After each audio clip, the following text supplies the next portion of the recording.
Bien, je disais donc que l'exposé de ce soir a été intitulé Actualisation de Hanouka, et cela signifie, en première définition, dans quelle mesure pouvons-nous retrouver dans notre actualité, c'est-à-dire dans le temps historique dans lequel nous vivons, sinon encore une fois du point de vue des détails dans les années précises dans lesquelles nous vivons, ce qui serait un autre exposé, mais dans quelle mesure pouvons-nous retrouver la problématique de la lutte entre les Judéens et les Grecs de l'époque du Deuxième Temple, donc il y a très longtemps.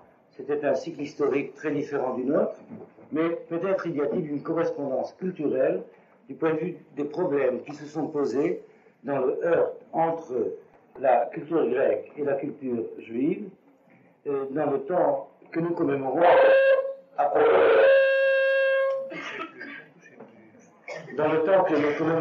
de Hanouka.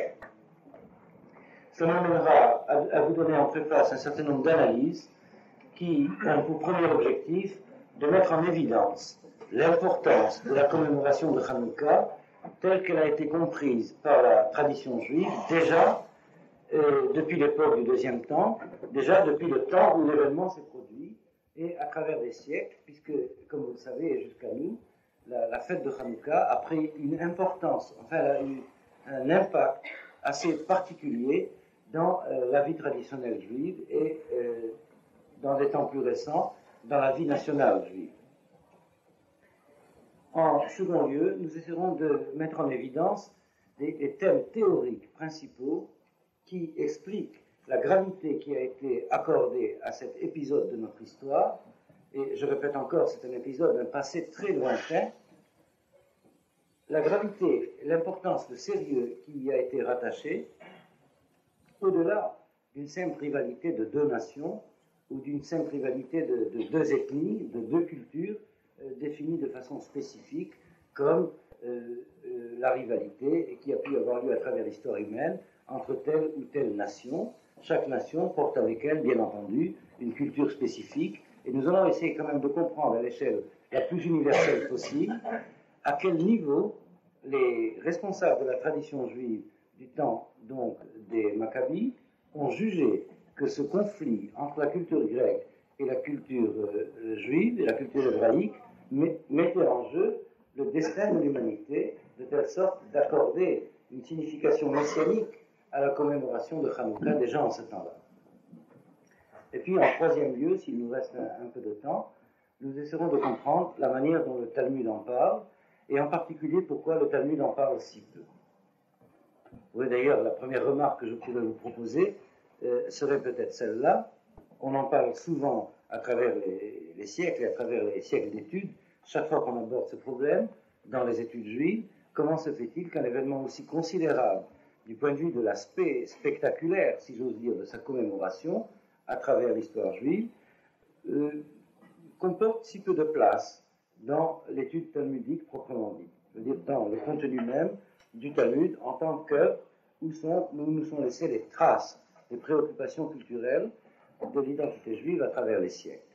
Effectivement, on s'aperçoit que la quantité de pages que le Talmud consacre à l'événement de Hanouka ne comporte que quelques lignes, si j'ose dire, alors que l'événement lui-même est malgré tout d'une signification considérable.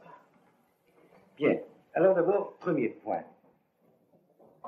Premier point, je voudrais mettre en évidence le fait que dans le calendrier juif, la fête de Hanouka se situe avec une signification messianique, je veux dire d'emblée, dès la lecture du rituel, dès la réflexion sur la liturgie propre du rite de la fête de Hanouka, nous découvrons que la tradition a voulu lui assigner une signification messianique.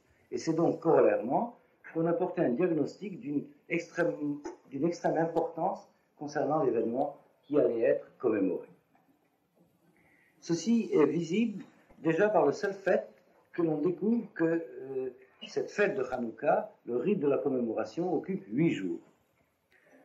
C'est un des principes du calendrier juif que le chiffre 8 est attaché à des rites qui ont une signification messianique. Je voudrais très brièvement essayer de rendre compte de cela. d'après la cohérence même de la symbolique des chiffres reportés au temps dans la tradition biblique déjà.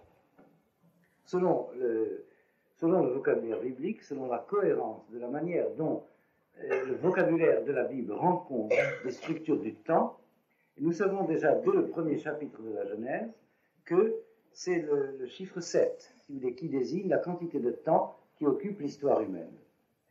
La Bible nous dit que le monde a été façonné pendant 6 jours. À la fin du 6e jour, l'homme apparaît dans l'histoire du monde, et par conséquent, tout se passe comme si, dans la cohérence de ce vocabulaire biblique, on a à considérer que toute l'histoire humaine occupe ce 7e jour du commencement. Je reprends, si vous voulez, la même idée dans des termes un peu voisins. Tout se passe comme si on veut nous faire comprendre que le monde a une préhistoire avant l'apparition de l'homme. Cette préhistoire est désignée par le chiffre des 6 jours du commencement. Il s'agit donc du premier chapitre de la Bible, du premier chapitre de la Genèse. Le monde, une fois créé, a été façonné, nous dit le récit biblique, pendant 6 jours, de telle sorte d'être suffisamment structuré, si vous voulez, pour qu'il puisse être habitable par l'homme. Et je vous demande de faire enfin l'effort de mémoire, de pouvoir retenir toutes ces remarques, parce que nous aurons à les utiliser par la suite dans l'analyse des thèmes généraux concernant la signification de Hanouka de nos jours. En effet, j'ai cité souvent cette remarque, le récit biblique comporte une certaine cohérence, même littéraire, si j'ose dire. Chaque jour, le récit de l'heure de chaque jour, plus exactement, se termine par un verset analogue. Ce fut soir, ce fut matin, jour 1, jour second, jour 3e. Et ce verset qui rythme le récit du commencement indique que le jugement porté par le Créateur sur son œuvre, le jugement est tel que le projet concernant chacun des jours du commencement est suffisamment atteint pour que l'on puisse passer, si j'ose dire, à l'étape suivante. L'heure du premier jour est accomplie, alors apparaît le deuxième jour, l'œuvre du deuxième jour est accomplie, la ligne centrale, la ligne de force, le projet général de cette façonnation, si j'ose dire, c'est pas un mot français, mais c'est un mot hébreu, Yetzira, le fait que le monde, une fois créé, brillant, a été façonné, Yetzira, l'objectif est qu'il devienne un jardin habitable par l'homme. Et on s'aperçoit que c'est au soir du 6e jour que l'homme apparaît comme, c'est la dernière apparition, la dernière nouveauté, si j'ose dire, qui apparaît dans le monde. Et dès que l'homme apparaît, le monde entre dans l'état de Shabbat. Le Créateur n'intervient plus au niveau des lois de la nature, parce que va commencer une toute autre dimension de l'être, l'histoire. L'histoire de l'homme semble être logée dans ce 7e jour qui commence au terme du 6e jour du commencement. Et ce que je voulais mettre en évidence de nouveau, c'est le fait qu'il n'existe pas encore dans la Bible le verset qui dirait « Et ce fut soir, ce fut matin, jour 7e ». Effectivement, lorsque vous relirez le premier chapitre de la Genèse, vous ne pouvez pas ne pas faire cette remarque. Tout se passe comme si les 6 premiers jours du commencement sont accomplis. Cela n'est pas évident que ce qui a été réalisé coïncide vraiment avec le projet correspondant à chaque jour. Il y a toujours un décalage. Nous entrons dans un monde, l'homme entre dans un monde où il y a l'héritage, où il y a déjà, avant la naissance de l'homme, il y a l'héritage d'une préhistoire et un certain décalage entre la réalité et le projet, donc entre la réalité et l'idéal. Mais enfin, tout se passe comme si le jugement du Créateur juge que c'est suffisamment bon pour que l'homme puisse apparaître dans le monde. Et l'histoire de l'homme se développe. Son objectif, nous la connaissons d'autre part par une autre cohérence du vocabulaire biblique. L'histoire de l'homme, consiste à être occupé à engendrer le Fils de l'homme. C'est toute l'histoire d'une gestation qui doit aboutir à l'engendrement du Fils de l'homme, dans le sens messianique que lui assigne le vocabulaire des prophètes.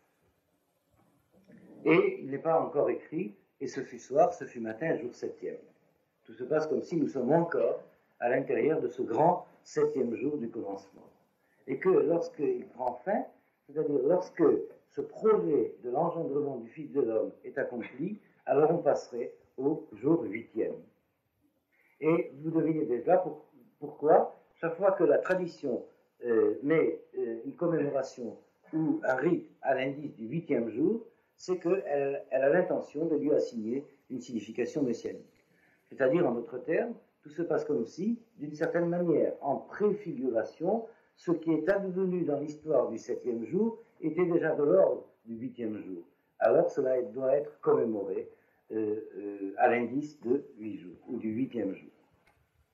Je pense que c'est suffisamment clair, bien que très très schématique. Hein. Il y a une confrontation possible à faire entre la cohérence des différents calendriers des religions qui s'inspirent de la Bible, c'est-à-dire d'un côté l'islam, de l'autre côté la chrétienté, et il est très frappant de voir que dans la logique propre à la cohérence interne de la liturgie chrétienne, la théologie chrétienne a fini par fixer le jour de commémoration, le lendemain du 7e jour, c'est-à-dire selon la semaine du calendrier habituel le dimanche, mais c'est en réalité le 8e jour par rapport au Shabbat. C'est-à-dire, puisque c'est le jour que la théologie chrétienne consacre, ce qu'elle appelle le jour du Seigneur, pour elle, l'engendrement du Fils de l'homme aurait été déjà réussi, et par conséquent, il était normal qu'en fin de compte, ça s'est passé au temps du concile de Nicée, mais il était normal qu'en fin de compte, dans sa propre cohérence, la théologie chrétienne change le 7e jour en 8e. Il était aussi normal, d'autre part, que dans la cohérence propre à la théologie de l'islam, ce ne soit pas encore déjà le 7e jour qui soit désigné comme jour consacré, mais le 6e. C'est-à-dire que tout se passe comme si la conscience de l'islam se situe encore au 6e jour, que la conscience de la chrétienté se situe déjà, j'ajoute un mot du point de vue juif, fictivement, au 8e jour, alors que la conscience juive, elle se situe dans l'ordre de la réalité du monde où nous sommes, dans l'ordre du 7e jour. Bien entendu, un 7e jour qui est en gestation, qui porte en gestation l'œuvre du 8e, mais nous n'y avons pas encore accédé. C'est là la grande contestation qui vient entre nos deux théologies, juive et chrétienne. Nous sommes encore dans le temps du 7e jour, mais un temps du 7e jour qui porte en lui, en germe, le 8e. Dans tous les cas, il n'est pas écrit dans la Bible, même pas dans les Bibles qu'on traduit les chrétiens, ce fut soir, ce fut matin, jour 7e jour, de telle sorte qu'on puisse croire que nous sommes déjà au 8e jour. C'est, si vous voulez, sous forme préfigurative, que chaque fois qu'un événement semble émerger avec une signification prospective, si j'ose dire, de l'ordre messianique, qu'on lui assigne l'indice 8. C'est effectivement le cas de Hanouka en particulier. J'ai voulu citer cette remarque pour mettre en évidence l'importance considérable que la génération qui a vécu ces événements a assignée à cette commémoration. Il faut savoir d'autre part, d'une façon générale, que la Hanouka en tant que rite était connue et fixée le 25 Kislev, bien avant le temps de l'événement qui est commémoré à partir de la victoire des Maccabis contre les Grecs. Cela ressort de façon évidente de textes du Midrash que nous possédons, et d'autre part de la manière dont le Talmud lui-même pose la question de savoir ce qui doit être commémoré le jour de la Hanouka, pendant la semaine de la Hanouka, à partir de cette victoire, encore une fois, de cette résistance d'abord, et ensuite de cette victoire de l'identité juive par rapport à la culture ambiante, qui n'était pas seulement la culture de l'époque, mais qui était aussi l'empire de l'époque, et qui s'était imposé par la force à l'identité judéenne. On a jugé effectivement que parmi tous les conflits que Israël avait pu connaître à travers les siècles, et ceux qu'il connaîtrait encore, on a jugé que le temps était arrivé d'assigner à cette réinauguration du temple de Jérusalem reconquis sur les Grecs la signification de l'événement de Hanouka. Voici donc la première remarque. Le fait que l'identité juive n'ait pas disparu au temps de la conquête de la Judée par l'identité grecque, le fait qu'elle ait pu ressusciter en ce temps-là a été considéré comme un événement de l'ordre messianique. Et ceci me mène immédiatement au deuxième point. Pourquoi? Bien entendu, il y a d'abord une raison purement historique du point de vue, si vous voulez, de l'histoire de notre société. Bien que, comme on l'a souvent noté, bien que c'est seulement une partie du peuple juif qui se trouvait en Judée à cette époque, un peu comme si vous voulez dans notre temps, il y avait déjà une diaspora considérable en dehors du pays de Judée, du pays de la Judée, bien que cela n'était qu'une partie de l'identité d'Israël qui se trouvait en jeu dans ce conflit entre la Grèce et Rome, entre la Grèce et la Judée, eh bien, on a pris conscience du fait que si l'identité juive de l'Israël de l'époque était annulée, était détruite, eh bien, c'était l'histoire juive tout entière qui risquait de prendre fin. Mais je voudrais ajouter immédiatement une autre remarque, c'est que, rattaché à la première, le fait même qu'on ait assigné une signification messianique à cette victoire et à ses conséquences, le fait qu'il y a pu avoir de nouveau réinauguration de l'identité d'Israël à Jérusalem a été considéré comme ayant une portée universelle, comme ayant une portée qui concernait l'histoire du genre humain tout entier. Et nombreux sont les textes, soit les textes directs que nous avons des sources de l'époque, soit les textes postérieurs qui parlent de Hanouka et de cet événement, qui mettent en évidence le fait que l'on a ressenti une victoire, non pas seulement au titre de l'identité juive, mais au titre de l'avenir messianique de l'humanité tout entière. Alors, ce que nous allons essayer de comprendre, c'est, d'après les rabbins de l'époque, d'après le Sanhédrin de l'époque, quel était l'enjeu. Je crois que nous ne pouvons pas nous borner à situer cela uniquement au niveau d'une rivalité nationale, c'est-à-dire la joie, donc commémoration par une fête, de non seulement la résurrection de l'identité d'Israël, mais de sa survie face à la culture ambiante de l'époque. Cela n'est pas seulement la commémoration d'un événement de salut de la communauté juive. On se bornerait à ce propos à une commémoration du genre de celle de Purim, par exemple, puisque plus tôt déjà, il y a eu cet épisode d'un danger très grave menaçant la communauté juive en Perse, et la fête de Purim commémore ce salut de la communauté juive, mais on n'a pas assigné du tout à la fête de Purim une portée messianique et une signification messianique aussi grande que celle que l'on retrouve dans le rite même de la fête de Hanouka. Et dans la sémantique hébraïque, cela va très loin.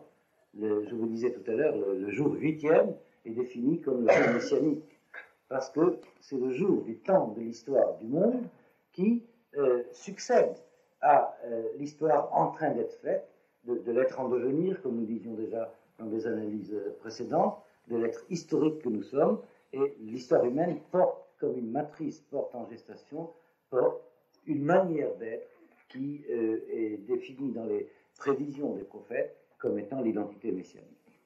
Et nous savons déjà, puisque c'est le sujet général de ce séminaire, il s'agit de l'identité de l'histoire humaine au temps où la morale aura triomphé. C'est ça l'essentiel de la définition du temps messianique d'après la prophétie hébraïque.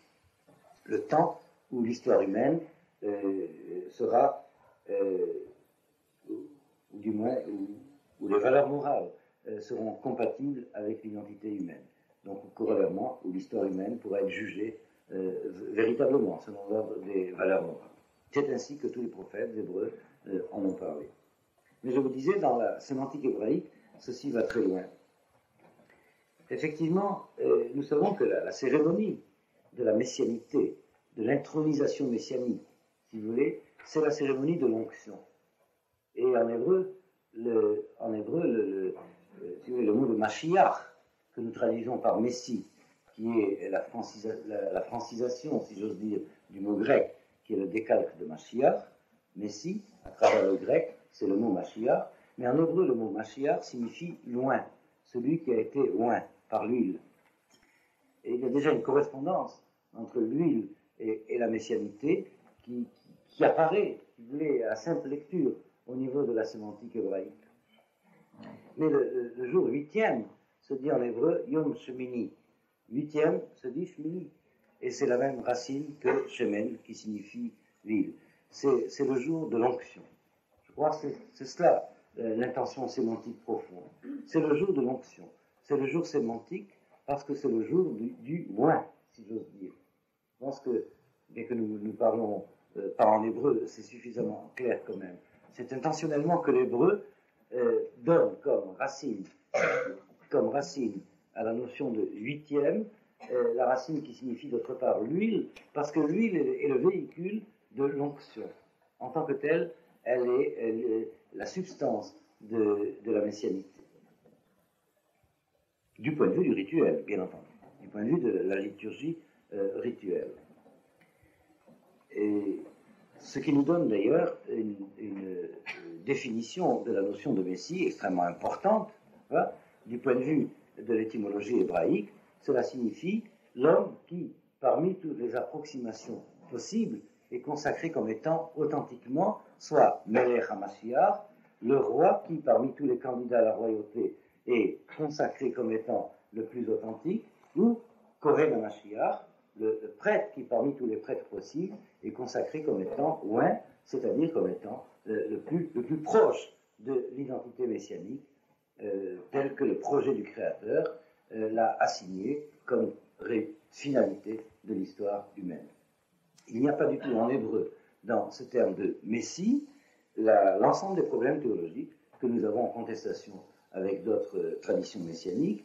Il y a d'abord en hébreu cette notion de l'onction, c'est-à-dire le fait, encore une fois, que parmi plusieurs approximations possibles, c'est celui-là qui est le préféré, parce que plus proche de l'authenticité absolue. Selon la tradition messianique juive, chaque génération a son messie possible, et cela nous est dit d'ailleurs au pluriel. Al-Tigeu bimshichai ou binviai atareu. Il y a un verset des psaumes qui se trouve 2 fois dans les psaumes, et qui dit ceci. Dieu s'adresse aux nations et dit dans ce verset, ne portez pas atteinte à mes messies, al-Tigeu bimshichai. Il y a toujours plusieurs messies possibles, et à travers toutes les générations. C'est donc, en d'autres termes, pour retrouver le vocabulaire de tout à l'heure, l'identité de l'homme ayant réussi de la façon la plus proche à chaque étape de l'engendrement historique à devenir ce que le vocabulaire de l'historiosophie biblique nomme le Fils de l'homme. À chaque génération, le Messie est engendré un peu plus, le Fils de l'homme est engendré un peu plus, jusqu'à, un peu mieux, si vous voulez, jusqu'à l'engendrement ultime qui nous fera passer du 7e jour au 8e jour. Et on peut comprendre par là mieux, je pense, pourquoi en hébreu, le jour 8e se dit le jour de l'onction. Et on a remarqué que ceci se retrouve aussi en filigrane dans le nom hébraïque des Asmonéens, puisqu'en hébreu, cela se dit Hashmonaï, et que la première lettre c'est Het, c'est la lettre 8, et puis ensuite il y a la racine Shemen, qui signifie 8. Bon, je crois que malgré tout, trop c'est trop, alors je m'arrête là, parce qu'il y a encore plus. Non, revenons donc aux analyses.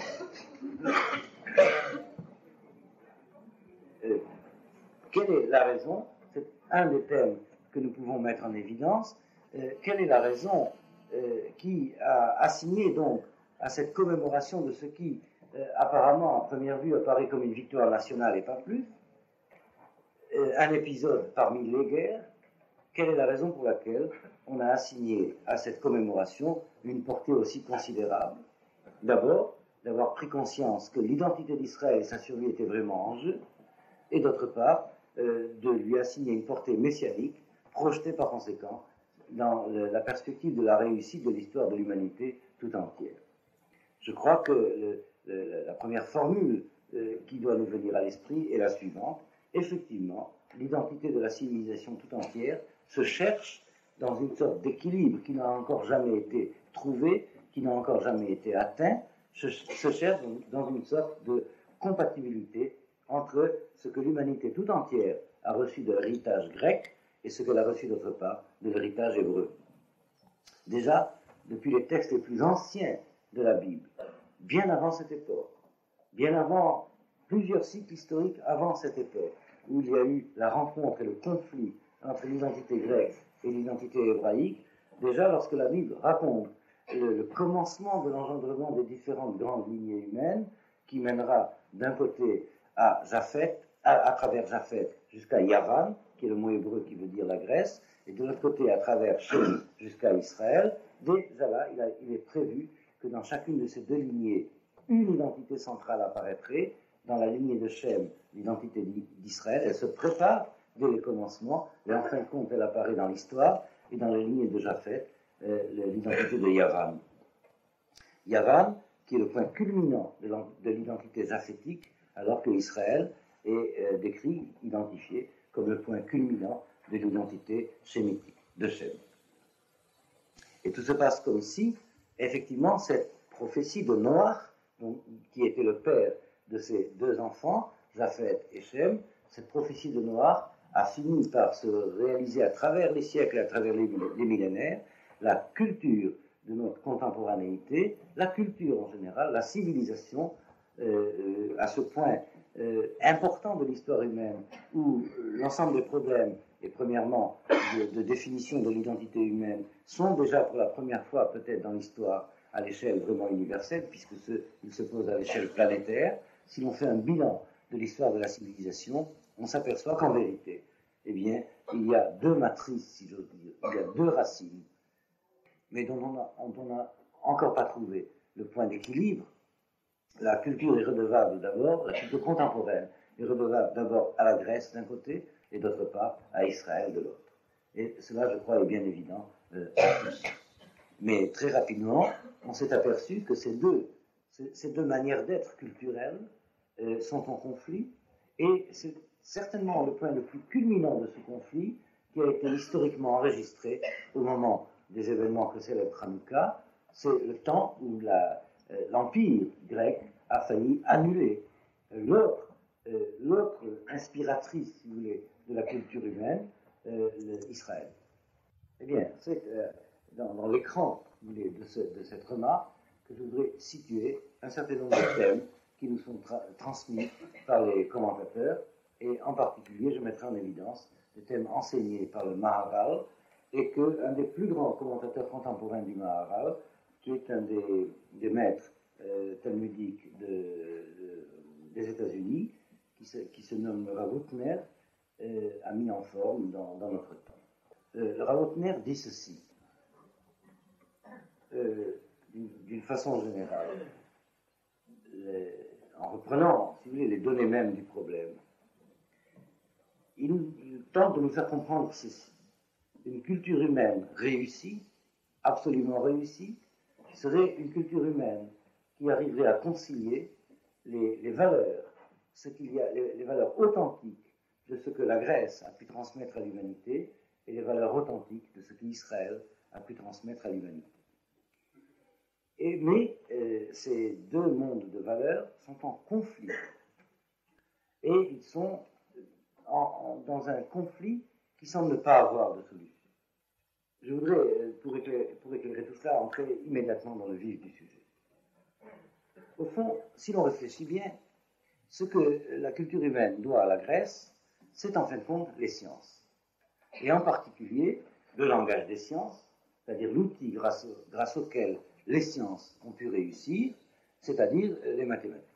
Et il n'y a pas de doute que nous savons que bien avant les Grecs, le langage de la mathématique a commencé à être forgé, mais que c'est le génie grec qui a donné à la mathématique en tant que langage des sciences l'efficacité qu'il a eue. Et d'un certain point de vue, la maîtrise de la nature par l'homme, par l'identité humaine, ce qui est le projet du Créateur, selon le récit de la Bible, la maîtrise de la nature a été permise, en quelque sorte, par cet héritage que l'humanité contemporaine reçoit des Grecs. C'est la pensée grecque, c'est la culture grecque qui a permis à l'humanité de faire le progrès qu'elle a fait et qui le mène au bord d'une maîtrise définitive, totale et absolue des forces de la nature. Nous ne sommes pas encore, si vous voulez, dans l'achèvement totalement messianique de ce premier aspect du projet de l'histoire humaine, mais il est bien évident que cela a commencé, il n'y a aucune raison pour que cela arrête, que cela n'aboutisse pas. sinon des raisons d'ordre moral qui feraient que l'histoire humaine risque de s'interrompre ou de s'arrêter.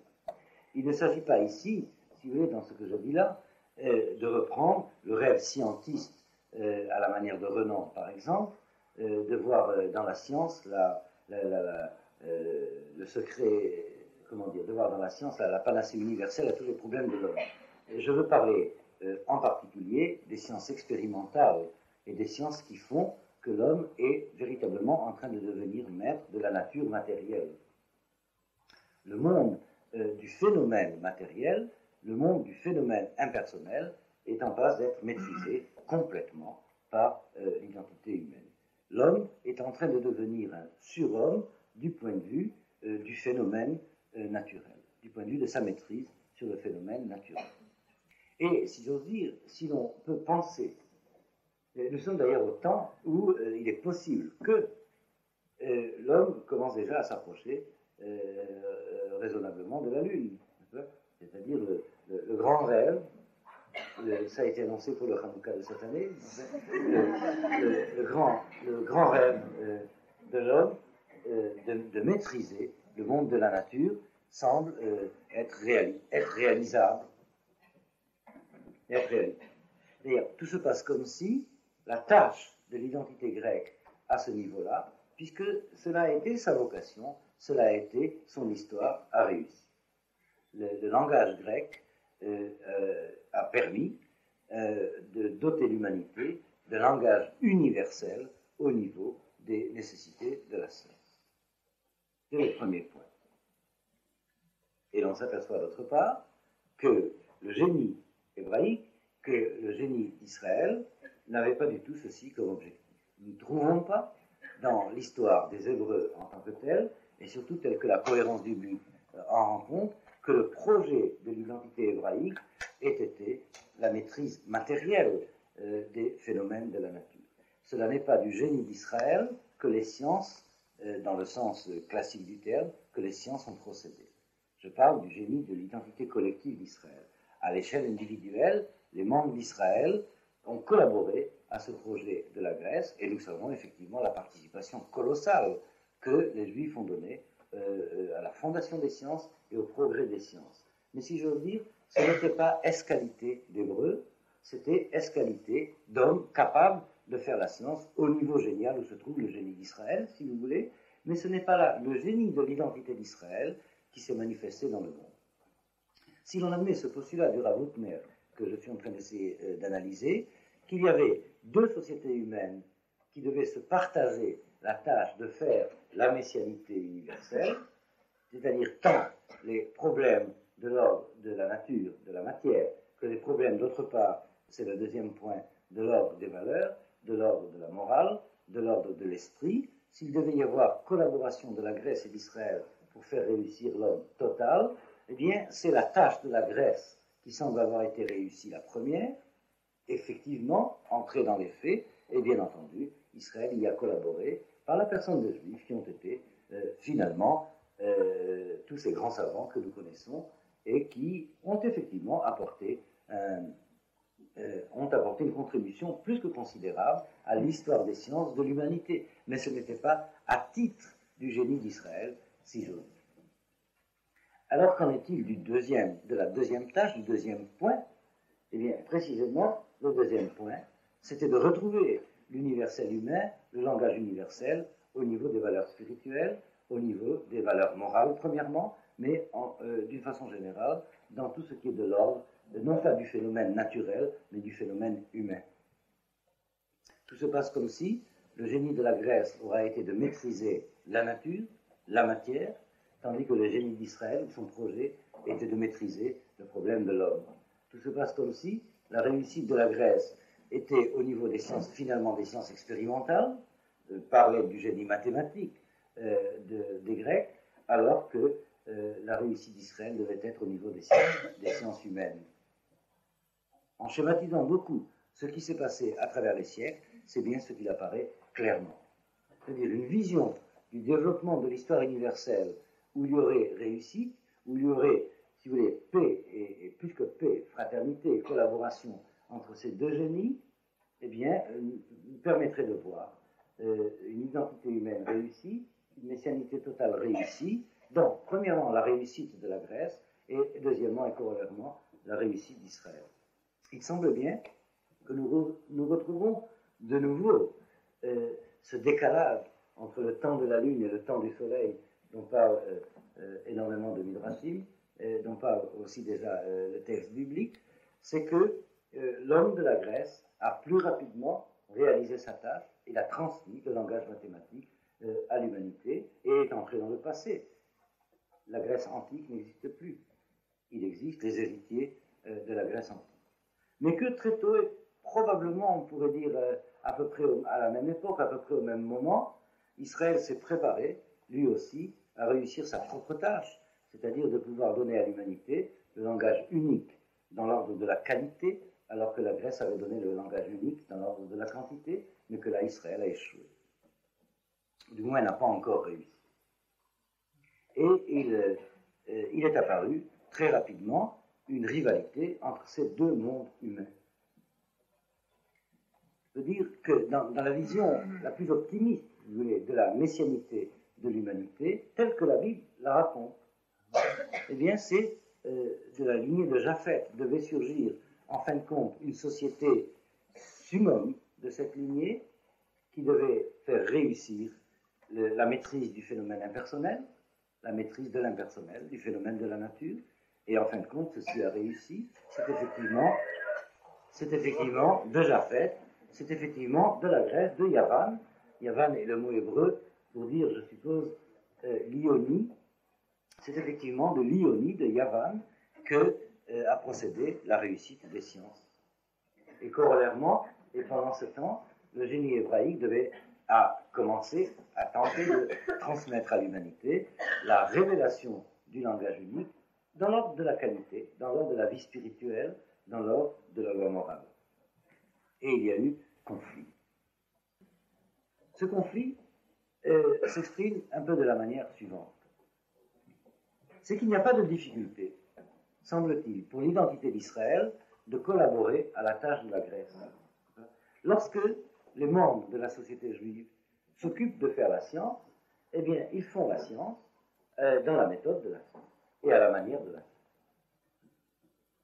Tandis que lorsque procède de l'identité grecque une certaine conception de la vie spirituelle, et que par conséquent l'homme de l'identité grecque tente de collaborer à la tâche d'Israël, alors c'est là qu'apparaît le conflit. Ça veut dire qu'à ces deux niveaux, la problématique n'est pas exactement la même.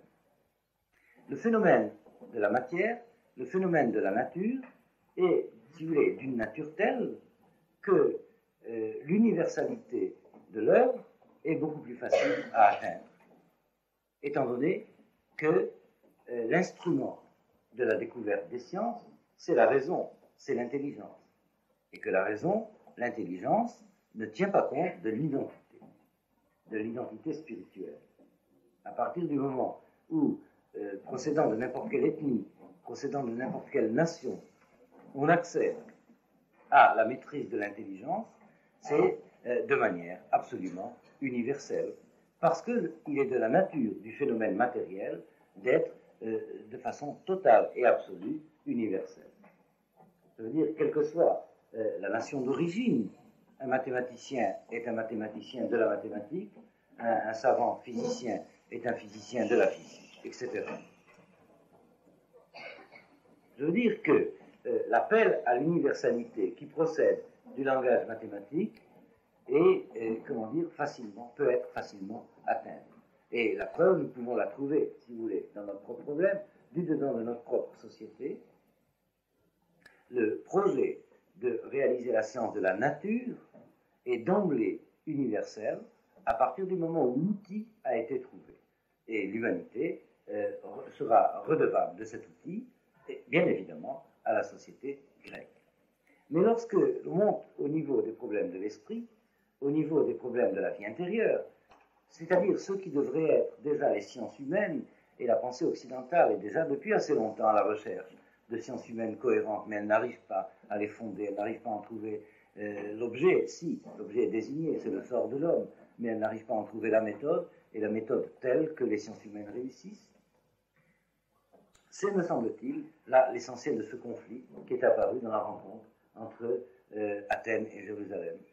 L'homme de la culture grecque a tenté d'imposer la méthode d'investigation des phénomènes matériels à l'objet des sciences humaines. C'est-à-dire la méthode d'analyse de l'impersonnel a été imposée à un domaine qui ne lui est pas du tout approprié, c'est-à-dire le domaine de l'ordre du fait humain.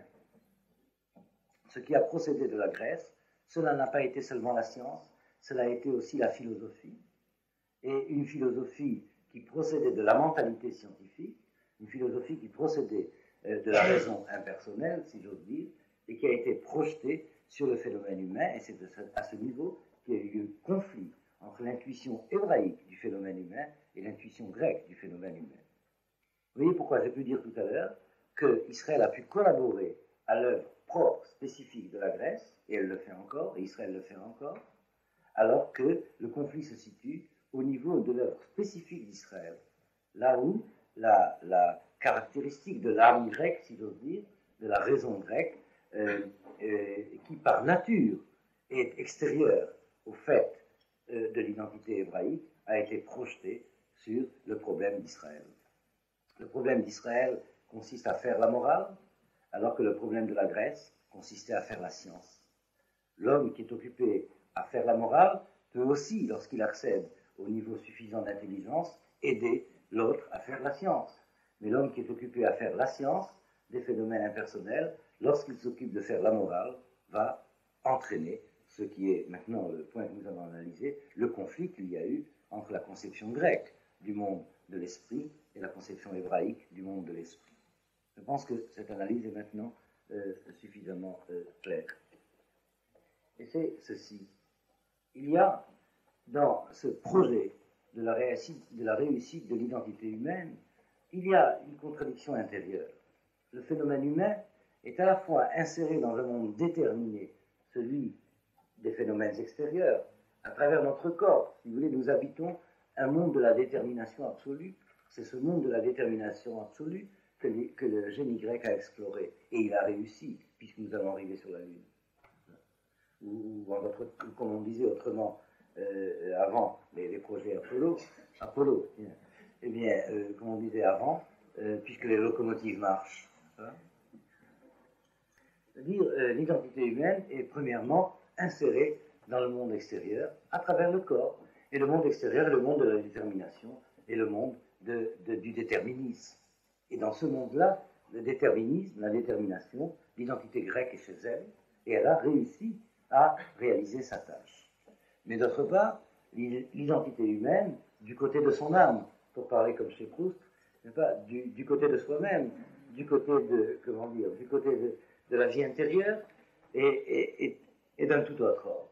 Il ne s'agit plus du monde de la quantité, il s'agit du monde de la qualité, il s'agit du monde de la personne, il s'agit du monde de la liberté, il s'agit du monde des valeurs. Et là, les outils de l'intelligence qui sont souverains par rapport à la matière impersonnelle, eh bien, n'ont aucune efficacité pour faire réussir le problème de la morale. Et c'est le bilan de la civilisation actuelle, et semble-t-il, c'était déjà le bilan que les Judéens ont fait il y a 2200 ans. C'est que l'humanité est en train de triompher souverainement au niveau du problème qui s'opposait à la Grèce, faire la mathématique, donc la science. Elle est en train d'échouer lamentablement au niveau du problème qui s'opposait à Israël, faire la morale, donc le bonheur, donc la liberté, donc réussir l'histoire de la personne humaine, faire la personne humaine. Si vous voulez, la maison est construite, mais la personne qui doit y habiter est malade. Et d'où cela vient? Et nous avons vu dans différentes analyses qu'il y a toujours tout un faisceau de raisons qui rend compte du fait que Israël n'est pas encore arrivé au terme de sa messianité. Que toutes les tentatives de la messianité, ou pour reprendre le langage symbolique, chaque fois qu'il est écrit dans la Bible et il arrive au 8e jour, c'est une catastrophe qui arrive. Vaïhi, Vayom Hashmini, catastrophe. Chaque fois qu'il y a cette possibilité que peut-être déjà le 8e jour va émerger, eh bien, échec. c'est la première fois que dans le récit biblique, il y a, et ce fut au 8e jour, hein, c'est dans le récit portant sur la génération du désert, lorsque Israël a pu construire le temple de la rédemption, au temps de la sortie d'Égypte. On a construit le temple de la rédemption, et alors la Bible dit, ce fut au 8e jour qu'il a été inauguré, vous voyez, au 8e jour, mais voilà, on n'a pas su exactement comment il fallait faire le sacrifice de la rédemption, et le sacrifice a échoué, alors ça a été une catastrophe. Et chaque fois qu'on a dit c'est déjà le 8e jour, eh bien, on ne sait pas exactement comment faire. Je vous parle en langage rituel, en langage symbolique, mais vous comprenez certainement les notions qui sont derrière. Chaque fois que le temps est arrivé de faire le sacrifice de la rédemption, on ne sait pas très bien comment le faire, alors il échoue. Et j'ai en mémoire beaucoup d'analyses d'Elie Wiesel à ce sujet, où très souvent il dit que ce qui s'est passé dans notre histoire, eh bien, c'était le sacrifice de la rédemption, et que par conséquent, c'est moi qui ajoute, donc le 8e jour peut commencer, mais à condition qu'effectivement cela soit réussi. Enfin, je reviens, si vous voulez, à l'analyse elle-même, c'est que Israël a très souvent essayé cette tentative de faire advenir le 8e jour. Il y a jusqu'à présent toujours eu échec. Et nous avons vu déjà hier soir, d'autre part, à propos d'une des questions qui m'a été posée hier soir, qu'il y a toujours un faisceau de raisons à cela, mais en particulier une raison qui vient de l'extérieur, de la réalité des autres, ensemble humain, et d'autre part une raison qui vient de l'intérieur, c'est-à-dire l'incapacité d'Israël à être authentiquement lui-même une fois pour toutes. Et nous avons vu que cela résulte du décalage entre l'envergure individuelle et l'identité collective d'Israël. L'identité collective d'Israël était éternellement sainte. Les chrétiens disent éternellement vierge. C'est de cela qu'ils parlent, de la matrice d'où est issu le Fils de l'homme, c'est-à-dire Israël, pour nous. Par conséquent, l'identité d'Israël, et ils ont donné d'ailleurs très logiquement le nom de la sœur de Moïse, c'est pas pour rien.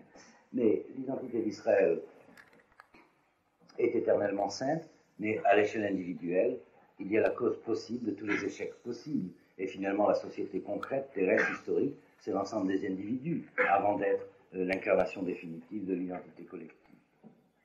Et il y a donc une raison extérieure, ce conflit de rivalité, dont le conflit avec la Grèce a été un des summums, un des sommets, et d'autre part, la raison intérieure de l'incapacité d'être, si j'ose dire, à la hauteur de la tâche. Et je crois que la tâche qui se posait à Israël est beaucoup plus considérable que la tâche qui se posait à la Grèce.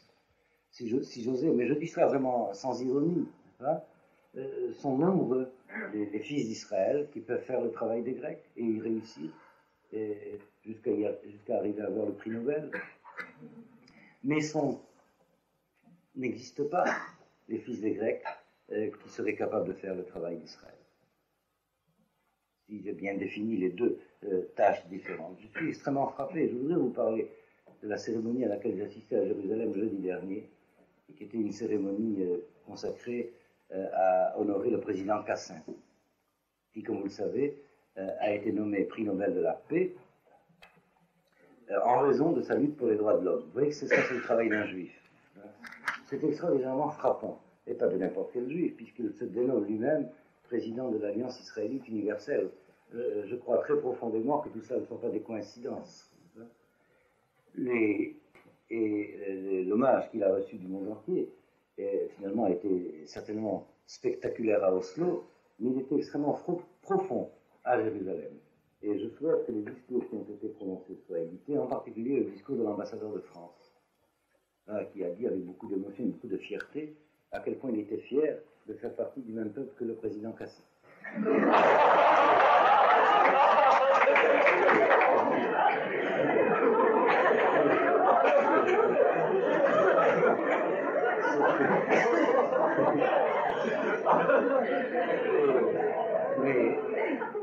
Mais c'est surtout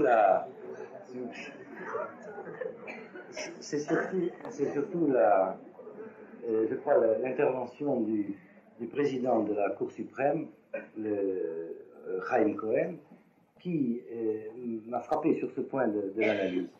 Il a très profondément analysé ceci, c'est que finalement, le jury du prix Nobel a compris ceci, c'est que la paix ne peut exister vraiment.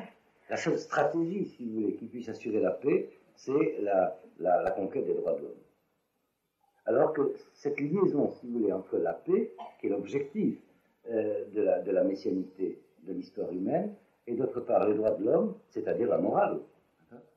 Cette relation entre la paix et les droits de l'homme, c'est finalement le monde entier reconnu que c'était le président Cassin, en tant que juriste d'une certaine mentalité, bien entendu française aussi, mais quand même juriste d'une certaine mentalité, qui a réussi en tout cas à la faire triompher au niveau des idées. Et cette analyse de Chaim Cohen était extrêmement importante. Nous avons entendu vraiment une grande leçon de philosophie du droit qui a été donnée en présence donc, de l'ambassadeur de France et qui indiquait la source de cette liaison de ces deux notions entre la paix et les droits de l'homme. Et cette source, c'est l'identité du génie hébraïque, de la prophétie hébraïque, des prophètes de Dieu. Eh bien, je reviens donc au problème. Je crois qu'il faut bien prendre conscience de cela. Il y a une sorte de déséquilibre dans cette collaboration des sages, si j'ose dire. Les sages de la Grèce ont fait la science, mais voilà, ils ont fait aussi la philosophie. C'est-à-dire une certaine doctrine concernant l'esprit, mais qui procède des postulats de la pensée de la science, c'est-à-dire de la raison impersonnelle. Et cette doctrine procédant de la pensée scientifique, la philosophie, s'est projetée comme rivale de la pensée prophétique d'Israël. Je reprends cette même analyse sous d'autres formes.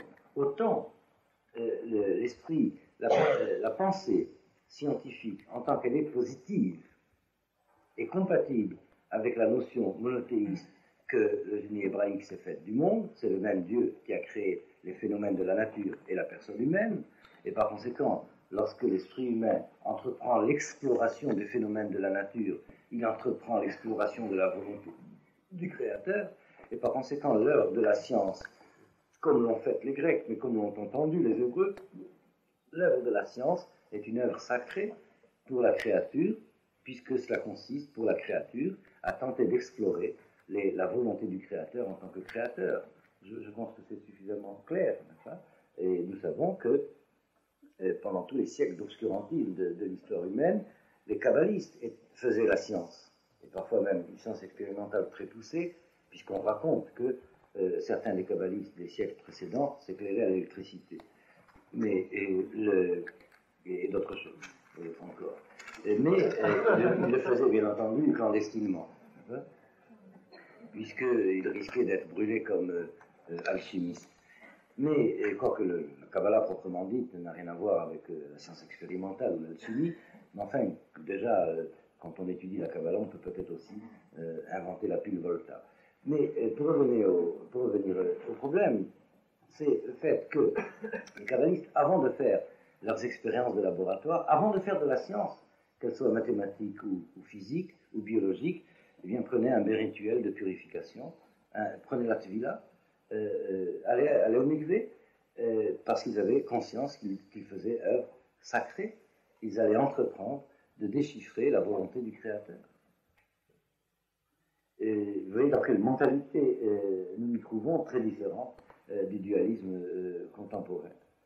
Je veux dire que le langage scientifique, lorsqu'il est lui-même, lorsqu'il est positif, lorsqu'il dit positivement la réalité des phénomènes, enfin, il est, si j'ose dire, caché. C'est lorsqu'il est interprétatif, lorsqu'il devient philosophique, lorsqu'il donne une interprétation du phénomène, alors qu'il devient incompatible avec les intuitions profondes de l'identité hébraïque, pour qui il y a un créateur qui dirige le monde et non pas l'impersonnel des lois, purement et simplement. Mais ce que je voulais mettre surtout en évidence, c'est que l'antagonisme hébraïque et hellénistique n'était pas du tout au niveau du projet de la science. Très tôt, ça a été reconnu comme étant la part de Japheth. Ça a été reconnu comme étant la tâche de Yavam.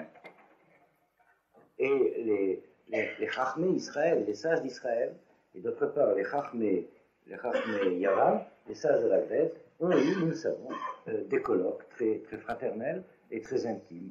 Les sages d'Israël reconnaissaient aux sages de la Grèce leur propre spécialité, si vous voulez. C'est l'esprit humain dont l'identité grecque est devenue telle qu'il était capable de forger l'instrument de l'exploration du monde impersonnel des phénomènes. Alors que l'esprit humain, dans l'identité d'Israël, est destiné, lui, à une toute autre tâche. C'est d'explorer le monde des valeurs, d'explorer le monde de l'esprit, d'explorer le monde de la personne et de la liberté, et par conséquent donner la loi morale. Et le conflit est apparu non pas lorsque les Juifs se sont occupés de sciences, le conflit est apparu lorsque les Grecs se sont occupés de philosophie, si j'ose dire. Effectivement, c'est à ce niveau-là qu'il y a eu incompatibilité des mentalités. Et je pense qu'il y a là, si vous voulez, du point de vue épistémologique, si vous voulez, une indication que je voudrais donner aux étudiants en philosophie ou en philosophie des sciences, n'est-ce pas, que ce conflit entre la mentalité hébraïque et la mentalité grecque ne porte pas au niveau de la méthodologie des sciences, ne porte pas au niveau de l'épistémologie. Et vous savez à quel point l'esprit juif a été porté vers le problème de l'épistémologie, puisque les grands noms de la fondation de cette discipline sont de nouveau des juifs. Et en particulier, on ne peut pas ne pas citer Meyerson, qui a été le fondateur de l'épistémologie. Mais le conflit a porté sur l'interprétation de type philosophique de la vérité et de la réalité du monde. Là, ce n'est pas le génie grec à l'échelle de l'universel qui a parlé, là, c'est le génie grec à l'échelle le plus spécifique de l'ethnie grecque, de la langue grecque, de l'originalité grecque, et de la spécificité grecque. Et au fond, c'est le triomphe normal et, comment dire, le triomphe légitime de la pensée scientifique grecque qui a véhiculé avec lui dans l'histoire, mais de façon aberrante, le triomphe de la philosophie grecque. Alors que les problèmes de la philosophie, les problèmes de l'exploration de l'esprit étaient le propre des prophètes d'Israël et non pas des savants de la Grèce. Et ceci, c'est une analyse qui a été mise en forme en hébreu par le Rav Witner, qui est un des Rashi Yeshivot en Amérique, pas de la Yeshiva de Bar Ilan d'Amérique, du Rav Chaim Berlin. Bien, alors je voudrais pousser de nouveau cette analyse. Je crois que là où nous devons être mis en garde concernant ce problème, c'est le fait qu'il s'agit là de deux tâches différentes qui ont deux objectifs différents. Et au fond, le bilan de l'histoire universelle actuellement est le suivant. Au niveau des sciences de la matière, réussite. Je ne sais pas si les Martiens ou les Vénusiens sont à l'écoute, mais ils doivent applaudir à la réussite de l'humanité terrestre, sortie de leur point de vue de la bestialité pour arriver à une science comparable à celle des héros de l'Antiquité, puisque finalement on va arriver sur la Lune. Mais voilà, au niveau de la tâche qui était proposée à Israël, il y a échec. Et je disais déjà tout à l'heure, ça ne signifie pas, bien entendu, que le génie d'Israël ne soit pas capable de réussir sa propre tâche. D'autant plus qu'il l'a déjà fait. Et c'est par le fait que se sont produites, à travers l'histoire, un certain nombre de rivalités spécifiques. Et je pense que l'on peut déjà comprendre cela de cette manière. C'est que, pourquoi les autorités de la société juive de ce temps ont jugé que la Hanouka, le rite de la réinauguration de la lumière, devait, à partir de cette époque, commémorer cet épisode-là, c'est que grâce à Judas Maccabi et à la famille des Asmonéens, l'identité grecque n'a pas annulé l'identité d'Israël, et que cela a une portée messianique, et que cela est à inscrire dans l'ordre de l'histoire humaine universelle, en vue de la fin des temps, de telle sorte qu'effectivement soit préservé ce que le génie d'Israël avait à dire dans sa propre tâche, dans l'économie de la messianité universelle. Je dirais, et je citerai de mémoire le verset de la Bible qui a été utilisé dans la base de ces analyses. À la base de ces analyses, c'est lorsque Noach prophétise pour ses enfants, donc Noé est l'ancêtre, selon la Bible, des trois grandes lignées humaines, Sem, Japheth et Ham, les Hamitique, les Sémitiques et les Japhétiques. Lorsqu'il prophétise pour ses enfants, il dit ce qu'est leur identité telle qu'elle se déploiera dans l'avenir, ce sont ses enfants, il les connaît. Eh bien, il dit de Japheth, il dit Yaft Elohim le Yefet, Veishkon Ve'oleshem. Il dit ceci en hébreu, il s'adresse à Dieu en disant, Dieu a fait une belle chose, c'est intraduisible. Tu as embelli, si vous voulez, c'est pas embelli, parce qu'il faut être déjà beau pour être embelli. Ça veut dire rendu beau. Tu as boifié, je sais pas comment on dit. Non, parce qu'il faut être déjà joli pour être enjolivé. Tu as rendu beau, tu as donné la beauté à Japhet. Japhet, ça signifie beau en hébreu. Vous voyez tout de suite l'esthétique grecque qui apparaît derrière ce concept. Comment le vocabulaire biblique définit la Grèce comme étant le génie humain se préoccupant de la beauté. Alors tu as fait une belle chose pour Japhet, Veishkon Be'ol Shem, et il résidera dans les tentes de Shem. Et il résidera dans les tentes de Shem. Et les tentes de Shem, c'est la maison d'études, les tentes. Ça veut dire qu'il y a deux tâches humaines à réussir. C'est par Shem que passe la tâche de l'exploration, si vous voulez, des problèmes de l'âme, donc finalement la morale, les sciences humaines. Mais c'est par Japhet que passera finalement la maîtrise de la connaissance de la nature. Vous voyez qu'il s'agit là véritablement de deux identités humaines différentes dans leur essence et dans leur nature, et lorsqu'elles se projettent au niveau de l'esprit, de deux univers mentaux radicalement différents. Et vous voyez ce que dit Noir dans le verset biblique. Il ne dit pas que c'est Shem qui séjournera chez Japhet. Ce serait la consécration de la diaspora, ce n'est pas le cas. Il dit l'inverse. Il dit que c'est Japhet qui séjournera dans les tentes de Shem. C'est-à-dire que l'héritage de Japhet sera accueilli et intégré par Shem. Et je pense que c'est ce qui se produit actuellement dans la société juive et dans la société israélienne en particulier, puisque ce type d'homme héritier des Hébreux de la Bible se trouve à un des plus hauts sommets de la pensée scientifique telle que les Grecs l'ont formulée. Je pense que c'est suffisamment clair. J'ai lu avec beaucoup d'intérêt et beaucoup de plaisir un article qui a été écrit par M. Hamar et qui est paru dans l'Information juive il y a peut-être 2 mois. Ce n'est pas ceux d'entre vous qui l'ont lu, où il fait une analyse des problèmes entre la gauche européenne, et en particulier la gauche française, Israël et les pays du tiers-monde, une analyse vraiment très, à la fois courageuse et très lucide et très claire, et où il dit ceci, la différence qu'il y a entre Israël et un des pays du tiers-monde, ou, si vous voulez, pour citer sa phrase, la différence qu'il y a entre Israël et un pays sous-développé, c'est qu'Israël est un pays surdéveloppé. Et que c'est la raison pour laquelle, bien que ne se situant pas dans l'Occident impérialiste et colonisateur, il est du côté de l'identité occidentale dans la problématique de la gauche française. Enfin, je schématise beaucoup ce qu'il a voulu dire et qu'il a très bien expliqué. Et alors, il donne finalement comme conséquence, eh bien, en particulier les juifs de gauche ont une option très douloureuse à faire et très difficile à faire. Il faut savoir que c'est comme ça que cela est et choisir. Eh bien, bon, je referme cette parenthèse, mais j'étais extrêmement frappé par cette analyse. C'est qu'en Israël, ce qui a été le génie de la Grèce a non seulement été accueilli avec reconnaissance, ce qu'a été le cas, ou peut-être pas toujours avec reconnaissance chez les autres, le cas de tous les hommes qui ont reçu des Grecs et de leurs satellites, les sociétés occidentales, la science.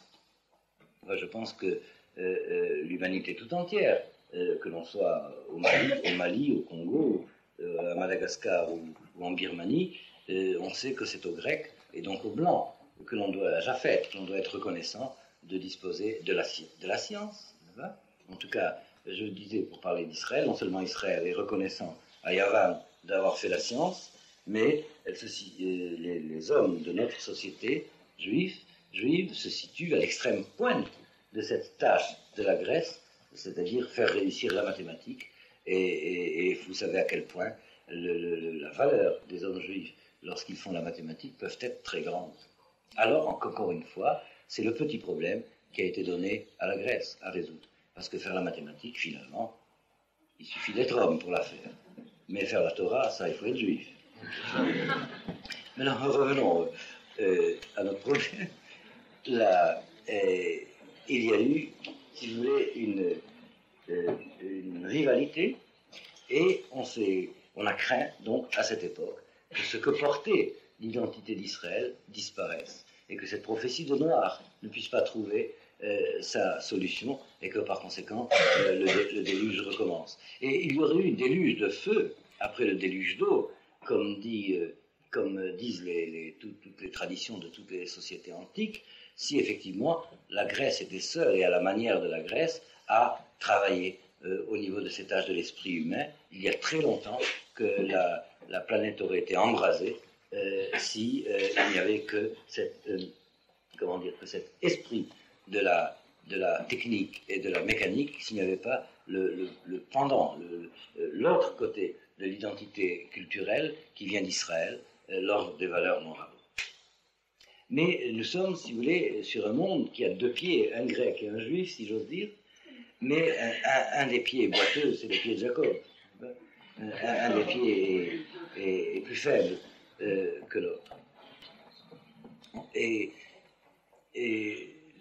je reprends donc le verset de Noach, c'est qu'il n'est pas dit que Shem séjournera dans les tentes de Japheth, il est dit que Japheth séjournera dans les tentes de Shem. La Gemara dit, et quelle est la beauté de Japheth? La beauté de Japheth, c'est Yavan.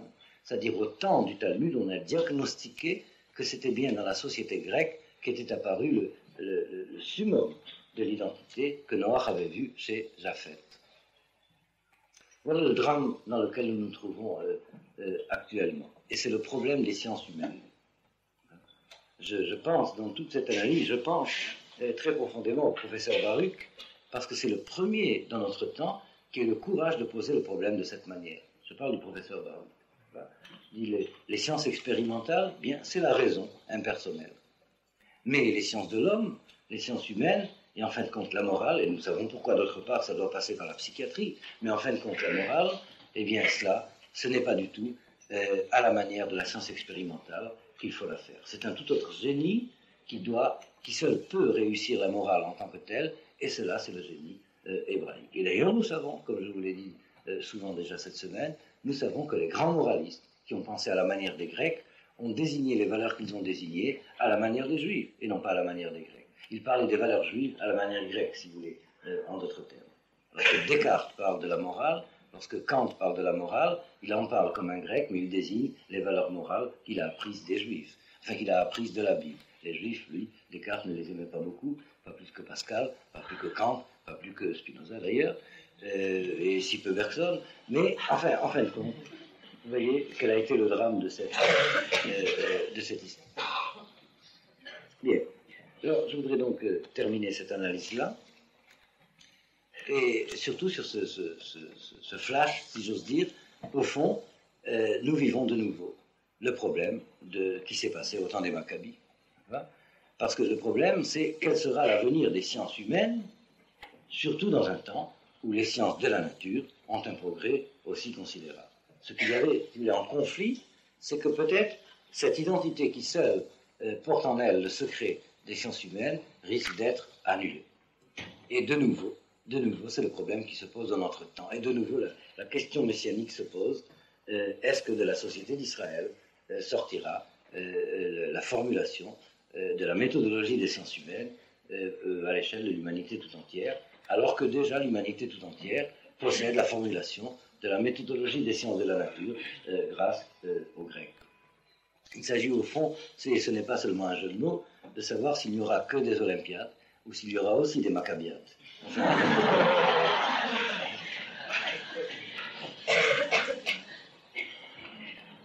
bien, vous avez la parole. Donc.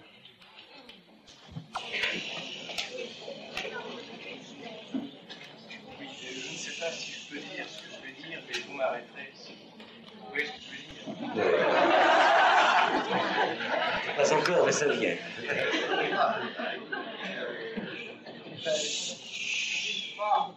Il y a à peu près 2 heures, je vous ai abordé. Il y a à peu près 2 heures, je vous ai abordé là-bas et je vous ai dit certaines choses. C'est pour ça que je prends cette précaution. Vous voyez ce que je veux dire? Oui, mais enchaînez. Bon, en somme, la dualité que vous avez exprimée pendant à peu près 3 quarts d'heure sur la nature des valeurs grecques et juives, c'était un petit peu, ça rejoint le principe mâle-femelle. Oui, alors je vous arrête parce que moi je pense que je vous comprends, mais le vocabulaire n'est pas très très adapté aux analyses. Justement, parce que si je développais, ça serait trop long. Oui. Écoutez, posez-moi directement la question que vous voulez poser.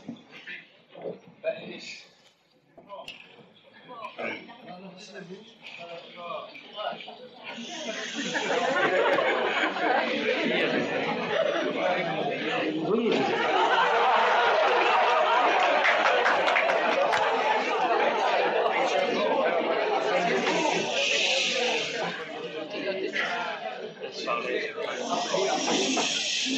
s'il vous plaît. Tout à l'heure, vous avez dit que la question se pose si Israël va pouvoir réaliser. Je n'ai pas dit. Écoutez, je répéterai la question. Oui, alors ensemble, tout à l'heure, vous avez exprimé le doute, n'est-ce pas, que Israël, il n'est pas très sûr qu'Israël puisse réaliser sa mission d'apporter les sciences, d'accomplir les sciences humaines. Bon. Or, par rapport aux sciences grecques, à la personnalité grecque, si vous voulez, Israël peut symboliser le principe même, de même que Dieu symbolise le principe même par rapport à Israël. Vous savez ça.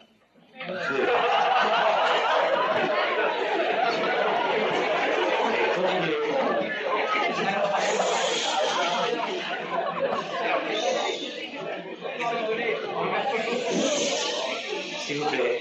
En vertu du principe que le principe femelle d'Israël ne peut pas vaincre le principe mâle de Dieu, il va donc de soi qu'avec une certaine longueur de temps, le principe femelle de la personnalité grecque ne peut pas écraser, parce qu'il dominer le principe mâle d'Israël. Bon, c'est très clair, oui. Écoutez, je vais vous répondre. Je pose la question. La question est la suivante. D'après l'analyse que j'ai faite, il semblait que je portais un doute sur la capacité pour Israël de réussir dans sa tâche, alors que j'avais décrit abondamment la réussite spectaculaire de la tâche grecque. Mais ce n'est pas du tout un doute que j'ai porté. J'ai posé une question. J'ai dit que c'est l'état de la question. Et il suffit, si vous voulez, de prendre conscience de la durée et de l'intensité de la ferveur messianique et de l'espérance messianique d'Israël à travers les siècles pour savoir qu'il porte en lui la certitude qu'en fin de compte, il arrivera au bout. Et j'ai donné tout à l'heure l'image de Jacob boitant, parce qu'il a été atteint à la hanche par un ange qui était cousin de l'ange de la Grèce. Mais finalement, nous savons qu'à la fin de l'histoire, Jacob arrive parfait, guéri et guéri, oui. Et non seulement guéri, mais victorieux, et c'est lui qui est nommé Israël. Bien entendu. Seulement, voilà, le problème, c'est que, alors que beaucoup d'hommes ont la compétence et la vocation de faire accélérer la réussite de la tâche hellénistique, trop peu encore ont la vocation d'accélérer et de faire réussir la tâche d'Israël en tant que telle. Qu'on me comprenne bien, je ne dis pas qu'il n'est pas normal d'avoir une vocation scientifique en Israël, j'ai dit tout le contraire. Mais je dis que ce qui est anormal, c'est qu'il y ait si peu de vocation talmudique. Vous allez me dire, il y a énormément d'élèves dans les yeshivot. Ce n'est pas de ça qu'il s'agit. Il s'agit qu'à la hauteur des problèmes qui se posent à l'humanité tout entière, que nous ayons suffisamment d'hommes de valeur capables de formuler la Torah pour l'humanité tout entière. C'est à ce niveau-là que ça se passe, et que c'est finalement le défi qui est lancé à la société d'Israël contemporaine. Arrivera-t-elle à dépasser très vite l'étape préhistorique d'installation matérielle pour aborder les tâches spécifiques de la société d'Israël, ce que nous nommons la messianité de Judas après la messianité de Joseph. Si nous sommes en plein temps de la réussite spectaculaire de la messianité de Joseph, et nous sommes au bord, mais c'est plus qu'impatience, c'est urgent, que la messianité de Judas commence à réussir. Je ne sais pas si j'ai compris. Et effectivement, il y a dans Judas un principe plus mal qu'il n'y a dans Joseph. C'est exact. Bien. Oui, il y a une autre question. Je vais poser deux questions. Elles sont dans l'esprit. Vous avez dit qu'en gros, que la fête de Hanouka se faisait dans un esprit messianique. Je pose la première question qui est la suivante. Pourquoi est-ce qu'on n'a pas admis le livre des Maccabées dans la Bible, si justement ce livre traite d'un événement semble-t-il, que vous avez dit que Pourim, par rapport à Hanouka, annonçait moins de messianité, pour ainsi dire, alors que par ailleurs dans la tradition, on nous dit que l'une des fêtes, la seule qui sera réalisée dans les temps messianiques sera Pourim parce qu'elle se trouve au-dessus du temps, parce qu'elle se fait aussi dans le 13, le 14 ou le 15. Oui, sans aller jusqu'à cet argument, votre question est sérieuse, effectivement. Alors, je vais répondre à la première. C'est que le livre des Maccabées a été rédigé après la clôture du temps prophétique. C'est-à-dire, en aucun cas, il ne peut être considéré comme un livre biblique, puisque toute cette histoire se passe bien après la clôture du canon biblique. Et d'ailleurs, historiquement, si vous voulez dire logiquement, dans la cohérence du canon biblique, le dernier livre intégré à la Bible, c'est le livre de Pourim, c'est le livre qui raconte l'histoire d'Esther, la Megillah. Par conséquent, il n'était absolument pas question qu'un livre comme le livre des Maccabées, qui est un livre sympathique d'ailleurs d'autre part, en fait je veux dire qui est un livre de foi, et qui est un livre juif, quoi qu'il y ait des doutes, vous savez, à propos de ces questions d'histoire scripturaire, pour ne pas dire littéraire, il y a différentes écoles, soient intégrées dans le canon biblique. Et à la limite, j'irais jusqu'à dire que pour ne pas qu'on croie que c'est un livre à la manière du livre de la Bible, il a été pratiquement mis à la gnisa. Il y a une autre raison. Il n'y a pas seulement le fait qu'il n'y a pas de livre de la Bible qui parle de l'événement des Maccabées. Et ça va de soi, parce que le temps de la clôture du canon biblique était déjà arrivé depuis longtemps. Ve'asu siyag la Torah. Et ils ont fait le siyag à la Torah. Au temps de l'Anshik Neset Agadola. Et l'histoire des Maccabées se base beaucoup plus tard. Mais il y a le fait que le Talmud lui-même parle très peu, comme je vous ai dit au début, parle très peu de l'épisode des Maccabées. Enfin, ce serait une toute autre analyse, je voudrais très schématiser la réponse, c'est que l'événement qui a permis à l'identité d'Israël de survivre malgré l'Empire grec a été considéré comme un événement d'ordre messianique, mais ce qui en est résulté a été quand même un échec en ce temps-là. C'est que la dynastie installée par les Maccabées a finalement échoué, puisque l'État juif de ce temps-là a été détruit par Rome. Et ce n'est pas tellement la destruction par Rome qui a disqualifié aux yeux du Talmud l'épisode des Maccabées, c'est les raisons pour lesquelles cette destruction est apparue. C'est-à-dire la société d'Israël n'a pas réussi à, si j'ose dire, exploiter sa victoire en ce temps-là, n'a pas réussi à authentifier son identité, ou si vous voulez, n'a pas réussi à faire que la victoire de Judas Maccabi et de sa famille devienne un triomphe. Je suis en train de remarquer qu'il s'appelle Judas, mais il n'y avait pas Joseph Maccabi. Mais effectivement, il y a des raisons internes à la société judéenne et à la dynastie asmonéenne qui a suivi le temps des Maccabis, qui fait que finalement l'État juif de ce temps-là a échoué, a été écrasé par Rome. Mais comme en ce temps-là, il est resté une petite fiole d'huile cachée à travers 2000 ans, qui a pu, si vous voulez, brûler pendant 2000 ans, le temps que nous arrivions au temps où on peut préparer de nouveau la nouvelle moisson d'huile. J'arrive à la deuxième question. Rappelez-moi votre deuxième. Oui. J'avais dit que la tradition a assigné à Hanouka une portée messianique certainement plus considérable qu'à Pourim. Mais nous avons d'autre part un midrash qui dit qu'au temps du Messie, il ne restera que deux moments significatifs du calendrier, le jour de Kippour, Yom Kippourim, et le jour de Pourim. Kippourim et Pourim. C'est tout un problème. Il faudrait 2 heures pour l'élucider, peut-être à Pourim. Mais enfin, cette analogie entre Pourim et Kippourim est très profonde parce qu'elle dépasse le vocabulaire. Tout simplement parce que Pourim, c'est un mot persan, alors que Kippourim est un mot hébreu. Donc on ne peut pas se borner à ce jeu de mots de Pourim, de dire que Pourim c'est comme Kippourim, parce que Kippourim c'est comme Pourim. On ne peut pas se borner à ça. Il y a donc une raison beaucoup plus profonde qui fait que ce midrash dit que le jour de Kippour est le jour de l'expiation, est le jour de la rédemption, et je vous dirai le terme kabbaliste, le terme du Zohar, à ce sujet très rapidement, tel qu'il a été enseigné par le Shla. Je crois que ça vaut la peine de se référer à cela, et j'arriverai à la réponse tout à l'heure. En réalité, le mot pour, pluriel, pourim en persan, a son correspondant hébreu, goral. Goral, c'est le sort, tiré au sort. Et l'analogie entre Kippourim et Pourim passe par le mot hébreu de goral. Et effectivement, le jour de Kippour, il y avait 2 boucs expiatoires, comme vous le savez. il y avait deux boucs expiatoires, le sacrifice de l'expiation, et on tirait au sort lequel des deux serait sacrifié dans le temple et lequel des deux serait envoyé au désert. Là, c'est la notion du bouc émissaire, qui est envoyé au désert, portant la rédemption des fautes. Alors, un des deux boucs, ils étaient égaux en principe. Un des deux boucs est sacrifié dans le temple, c'est-à-dire escalité, Goral Lachem, et l'autre, c'est Goral Azazel, qui est envoyé au désert. S'il revient, dit le Talmud, s'il revient, il revient. Mais s'il ne revient pas, il est perdu. Et dans l'histoire d'Israël, s'est passé ce tirage au sort, si j'ose dire. J'essaierai d'exprimer cela très rapidement de la manière suivante, en me référant à l'enseignement du Shlach. C'est qu'après le temps du roi Salomon, Israël s'est divisé en deux. Israël s'est divisé en deux. Il y a eu le royaume d'Israël, qui est le royaume du Nord, et d'autre part le royaume du Sud, qui est le royaume de Juda. Et comme nous le savons, le royaume du Nord s'est perdu très rapidement.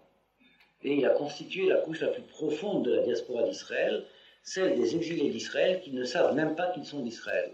C'est-à-dire qu'ils sont plus marans que des marans. Il y a une quantité d'âmes d'Israël qui travaillent dans l'histoire du monde, nous ne savons pas qui ils sont, et eux-mêmes ne savent pas qui ils sont. Ce sont les descendants des 10 tribus, dont nous savons par tradition qu'ils sont la couche, c'est les Nidahim, ceux qui sont plus que exilés, ceux qui sont à l'extérieur de leur propre identité. Les Juifs de l'exil se connaissent comme les Juifs. D'ailleurs, il suffit de savoir que l'on est Juif dans l'exil pour savoir que l'on n'est pas dans l'exil, mais qu'on est en train de revenir. Et tandis que les autres, les Nidachim, ne savent même pas qui ils sont, ils ne savent même pas qu'ils sont des Juifs. C'est plus marans que les marans. Et c'est très consolant parce que ça nous permet de comprendre comment les prophéties se réaliseront, parce que finalement il faudra énormément de cadres pour encadrer du point de vue moral l'humanité tout entière. On aura besoin de tous ces grands moralistes qui nous reviendront des 10 tribus perdues, le jour où cela se dévoilera. Et puis, d'autre part, le royaume de Juda. Les deux sont allés en exil dans le même paysage, dans la même civilisation. C'est la civilisation assyrienne, c'est la civilisation babylonienne qui a occupé et le royaume d'Israël et le royaume de Juda au temps du premier temps. Alors le royaume d'Israël s'est perdu, sauf un certain nombre de traces des 10 tribus, un certain nombre de familles qui se sont adjoints aux Judéens, qui se sont adjoints aux Juifs en Babylonie et qui sont revenus avec Ezra et Néhémie pour fonder le deuxième royaume de Juda. Leurs noms nous sont laissés dans les livres des chroniques. Il y a des traces dans le peuple juif qui est les descendants des Judéens. Il y a des traces aussi des tribus, des 10 tribus de l'ancien royaume d'Israël. Et puis, finalement, nous savons que lorsque le temple existait, le rite de la rédemption de Kippour, le rite de la rédemption, avait pour objet l'expiation des fautes involontaires. Étant donné que le judaïsme, la Torah, est une religion de la loi, il est donc nécessaire que chaque fois que la loi a été violée, sans qu'il y ait intention de la violer, et cela c'est le jeu de la vie qui l'entraîne, je schématise beaucoup, mais je vous renvoie à des analyses extrêmement importantes, il est normal qu'une religion de la loi ait comme liturgie principale la liturgie de la rédemption. Enfin, je m'explique parce que je crois que le problème est important, étant donné que la valeur de la conscience dépend de son homogénéité avec la loi, étant donné que la vie est une perpétuelle violation de la loi, la vie de la conscience serait insupportable s'il n'y avait pas une liturgie de l'expiation, elle est journalière d'ailleurs et finalement annuelle le jour de Kippour, de telle sorte d'être débarrassé des remords inutiles, des fautes qui n'ont pas été faites avec intention. Bien entendu, c'est une liturgie qui n'a sa valeur que dans la mesure où elle s'adresse à une conscience de bonne foi. Par conséquent, lorsque la société d'Israël est groupée en société autonome, étant donné qu'elle est la société de la Torah, par conséquent, sa liturgie principale est celle du temple, de l'expiation des fautes involontaires. Est-ce que c'est bien clair? Et lorsque le temple est détruit, alors l'identité d'Israël est atteinte très profondément parce qu'Israël ne dispose plus de cette fonction de l'expiation. Alors selon la tradition talmudique et zoharique, c'est l'exil qui remplace le temple en tant que fonction d'expiation. Effectivement, déjà dès les derniers prophètes, c'est surtout dans le Malachi qu'on trouve cette expression, que dans l'exil, il y a Mikdash Me'at, partout où il y a l'institution de la communauté juive, il y a un petit quelque chose qui est en petit ce que le temple était. l'exil et le fait de la vie de l'exil se substitue à la fonction expiatrice du temple. Alors nous voyons que les deux parties d'Israël, à la destruction du premier temple, les deux parties ont été exilées.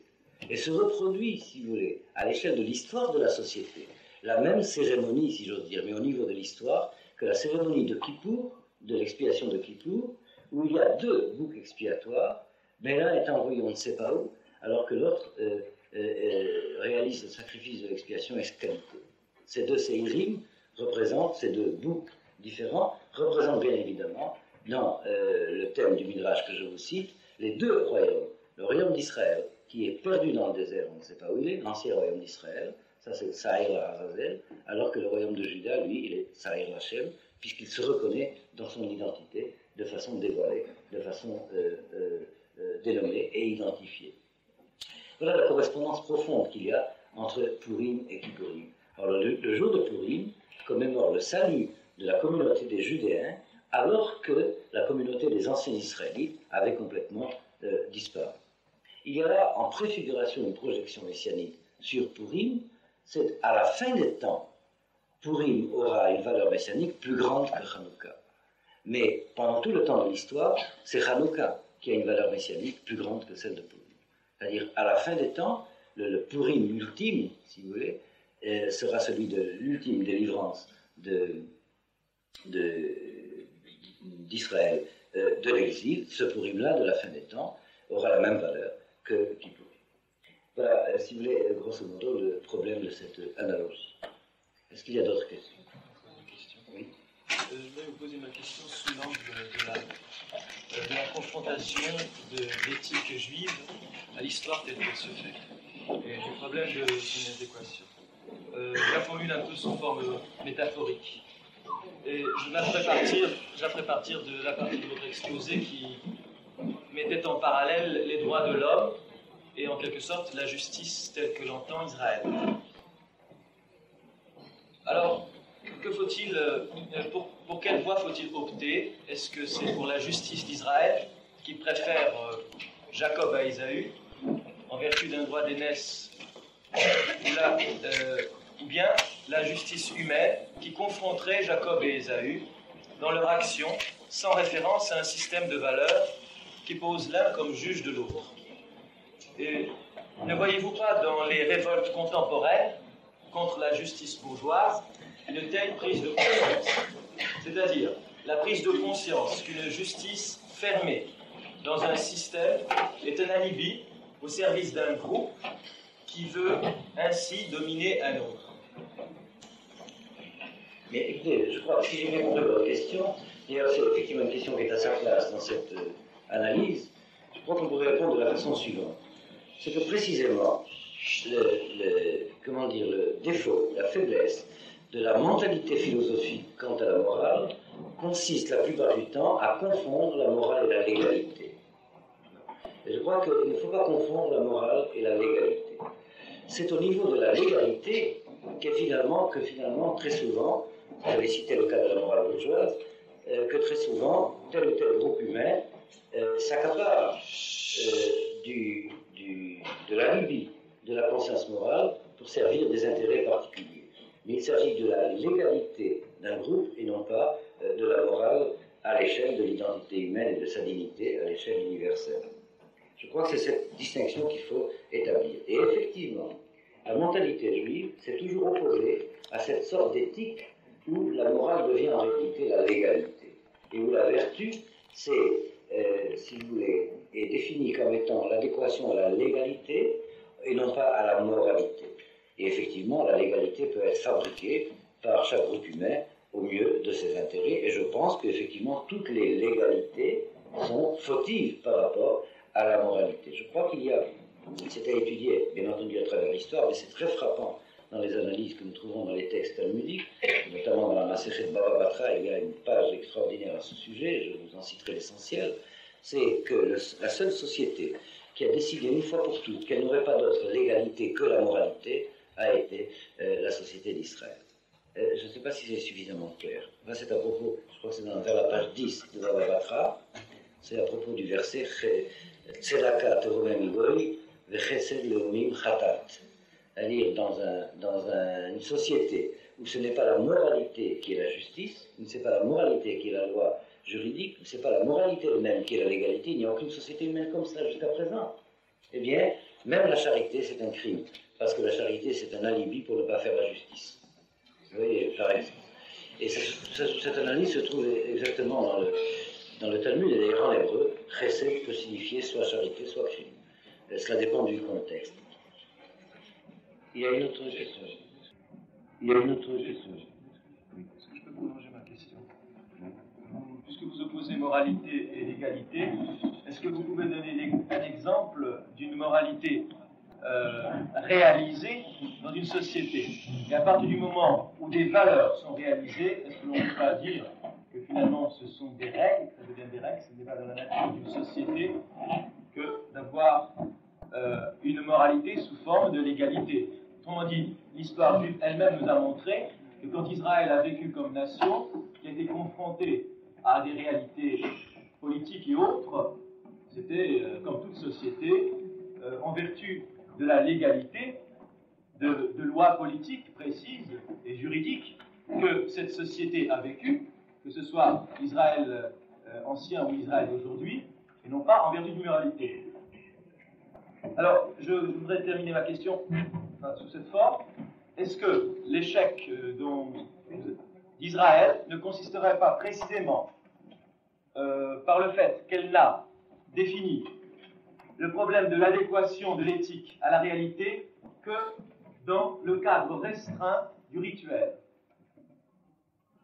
Oui, vous avez posé plusieurs questions cette fois à la fois. Je prends la première partie. On trouve effectivement d'abord l'analyse que vous avez faite, il me semble, se trouve l'essentiel peut-être de l'œuvre de Bergson dans ce problème, dans les dessous de la morale et de la religion. C'est le fait que la moralité a tendance à se dégrader en légalité. C'est-à-dire les héros de la moralité, au niveau de la société d'Israël, il s'agissait des prophètes de la loi, je dis bien des prophètes de la loi. C'est une légende qui consiste à opposer les prophètes et la loi. Les prophètes ont été les prophètes de la loi. De la loi vraie, c'est-à-dire de la loi visée comme étant la moralité comme loi, et non pas la légalité comme loi. La notion de légalité comme loi est romaine, elle n'est pas hébraïque. Eh bien, les héros de la morale créent, si vous voulez, en tout cas expriment les règles de la moralité vraie. Et lorsque la personne humaine, l'individu humain, c'est l'analyse bergsonienne, n'est pas à la hauteur de cet héroïsme moral au niveau du prophète, alors il se donne à imiter ce qui a été moralité vivante chez les créateurs de morale, il se donne à imiter et la moralité se dégrade et par conséquent elle devient l'égalité d'elle-même et il y a là échec, bien évidemment. Dans la deuxième partie de votre question, si je me souviens bien, vous avez ramené la préoccupation éthique de la société juive à des problèmes de rituel. Il n'y a pas que cela, quand même. Mais dans tous les cas, je crois qu'on peut vous donner raison, dans une certaine mesure, en ce qui concerne l'identité juive de l'exil. C'est dans les ghettos que la société juive a été obligée, à son corps défendant, a été condamnée à ramener, si vous voulez, et c'est encore une apparence, à ramener sa préoccupation des grandes valeurs éthiques qu'elle porte en elle, selon l'analyse que j'ai faite, à des problèmes de vie privée, ou à des problèmes de vie individuelle, et en fin de compte, à des problèmes de rituel. Et cependant, je dois quand même dire une chose, c'est que ce n'est qu'une apparence malgré tout.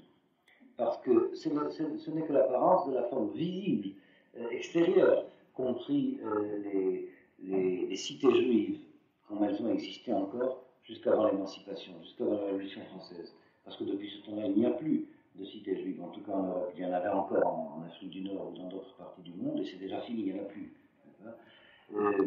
Et malgré tout, il est resté quelque chose d'autre.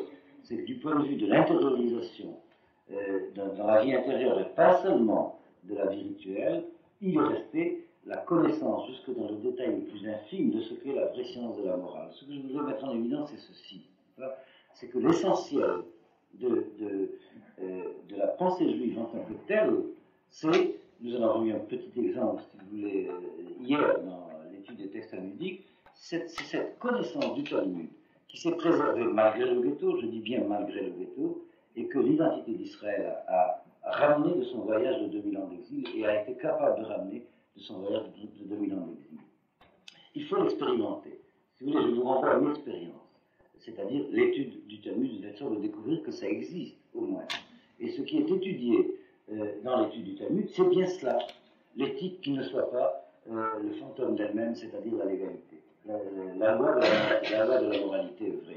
Pendant des siècles, nous nous sommes baladés dans tous nos voyages, à travers toutes les cultures, avec le Talmud serré sous le bras, et en disant ça, je me demande comment on a pu faire, c'est énorme.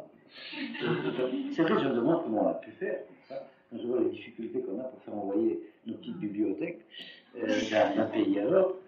Eh bien, c'est vrai, Israël a réussi ce tour de force de voyager pendant 2000 ans partout en préservant ce contenu extraordinaire qu'est la connaissance du Talmud, et qui ces livres commencent à être ouverts de nouveau, pas seulement dans les ghettos, ils sont ouverts, et il faut faire l'expérience. Et on ne peut pas parler du Talmud, il faut l'étudier dedans. Je vous rappelle encore sous forme d'histoire juive, cette histoire qu'on raconte dans les yeshivot, un élève qui ne voulait pas étudier, qui a dit à son maître, je ne peux pas étudier aujourd'hui, j'ai mal de tête, et le maître qui lui a répondu, lis une page de Talmud, tu verras que tu n'as même pas de tête pour avoir mal dedans. Et ne croyez pas que j'exagère. Bien entendu, il ne s'agit pas d'une lecture superficielle, d'un déchiffrement, d'un déchiffrage, enfin d'une traduction pénible pour passer un examen. Il ne s'agit pas du tout de cela. Il s'agit d'entrer profondément dans l'intimité de ce qu'est l'âme juive qui est enfermée, et elle n'est pas ailleurs, qui est enfermée profondément dans l'étude talmudique. Et vient le temps, d'ailleurs, où non seulement les juifs commencent à rouvrir ce livre, puisque les universités israéliennes ont eu le génie, je ne sais pas qui leur a soufflé ça, de mettre ça au programme, alors donc les juifs lisent aussi, mais même déjà les goïms vont commencer et commencent déjà à découvrir ce qu'il y a dedans. Eh bien, ce qui est d'ailleurs destiné à réinstituer, on n'a pas l'habitude, enfin dans la politesse juive, de citer des hommes qui sont présents. Enfin, je voudrais citer un enseignement, j'ai entendu du rabbin Zini ici présent, il n'y a pas très longtemps. Il y a une grande différence entre la valeur de ce qu'il y a enfermé dans l'étude traditionnelle et la valeur de ce qui peut être recueilli de l'héritage des Grecs, une différence de nature de l'héritage des Grecs. À la limite, si vous voulez, grâce à l'héritage des Grecs, eh bien, on peut avoir des moulins à café électriques. Bien, ça, finalement, des satellites lunaires. Ça, il faut le faire, mais on peut le faire, pas puisque les Grecs l'ont fait. Mais la différence, comment dire, d'intensité d'énergie humaine pour se fabriquer une arme telle que Israël se l'est fabriquée, ça, il faut des siècles, et c'est pas avec 3 années d'études de licence qu'on arrive à savoir ce qu'il y a dans ce qui s'est fabriqué pendant des siècles. Vous comprenez ce que je veux dire? Il y a eu une espèce de dévalorisation par les Juifs de leur propre identité, alors qu'ils ignoraient qu'ils possédaient exactement ce qu'attend l'humanité et ce qu'elle réclame d'Israël. Il s'agit du Talmud. Pas la loi de la moralité vraie qui n'est pas la légalité, c'est le Talmud. Si vous avez encore un peu de temps, j'avais l'intention de vous lire au moins 3 pages de la Gemara concernant Hanouka. 3 pages. Il y en a pas 3 lignes de la Gemara concernant Hanouka, et qui nous donne une illustration. J'essaierai de faire ça très rapidement. Une illustration de l'analyse que nous avons eue tout à l'heure. Les 3 lignes que je vais vous lire, je pense, illustrent l'analyse que nous avons eue tout à l'heure de l'opposition des 2 projets de la morale, l'un à la manière de l'identité grecque, projeter la raison qui fait la science sur le problème de la moralité, en parlant, je pense, à Kant, qui a bien vu le problème, puisqu'il a parlé de la raison pure, dont l'objet est de faire les sciences, et d'autre part de la raison pratique, dont l'objet serait de faire la morale, ce qu'il nomme, lui, la raison pratique. Alors, dans un autre vocabulaire, je dirais, d'une part, l'âme grecque qui tend à coïncider avec son intelligence et que cela, et l'âme hébraïque qui est au-delà de l'intelligence. Nous allons avoir en 3 lignes une discussion des talmudistes à propos de Hanouka et sur le point suivant. Et par là, je rejoins par un autre biais la question qui m'a été posée à propos de Purim. Vous savez que nous avons un certain nombre de commandements de la Torah, un certain nombre donc, de rites qui en découlent, de manière d'agir, de comportement, et à un certain niveau d'authenticité, le comportement est ritualisé, consacré par le rite. Eh bien, où il est dit explicitement dans la loi écrite, dans la Torah, dans le Pentateuque, que nous disons en hébreu Torah Shebirtav, où nous sont enseignés les différents commandements que nous avons à réaliser. Mais que nous avons d'autre part toute une série de mitzvot, toute une série de commandements qui dérivent de l'enseignement des maîtres de la Torah et non pas de la Torah donnée telle qu'elle est donnée par Moïse, qu'on appelle la Torah Sheba'al Peh, enfin mitzvot midoraita, mitzvot midirabanan. Or, le rituel de la Hanouka est introduit par une bénédiction qui dit exactement comme pour les mitzvot qui viennent de la Torah Shebirtav, c'est-à-dire de la loi écrite, qui dit que nous reconnaissons Dieu comme source de bénédiction, je vous traduis la formule, qui nous a sanctifiés par ses commandements et nous a ordonné d'allumer, nous a demandé d'allumer la Hanouka, et la Gemara a demandé où il nous a ordonné, puisque tout cet événement se produit bien longtemps après la Torah elle-même. Vous comprenez? Et c'est donc là, si vous voulez, la source dans la Gemara, dans le Talmud, de l'origine des rites institués postérieurement à la révélation de la Torah au Sinaï, et qui cependant sont introduits par une bénédiction qui les rattache et qui leur donne la valeur de l'obligation biblique de la Torah Shebirtav. Vous comprenez comment est le problème. Or, paradoxalement, c'est à propos de Hanouka que la question est posée, alors qu'elle aurait dû être posée à propos de Purim, de la lecture de la Megillah. Vous voyez? Alors là, la Gemara elle-même propose 2 réponses différentes, et nous allons voir effectivement que cette problématique, la morale, comme résultat du travail de la raison, ou la morale comme résultat du dévoilement d'une certaine identité, d'une certaine âme. Vous voyez la différence. Nous allons le lire, je pense, très rapidement en clair, dans la Gemara elle-même.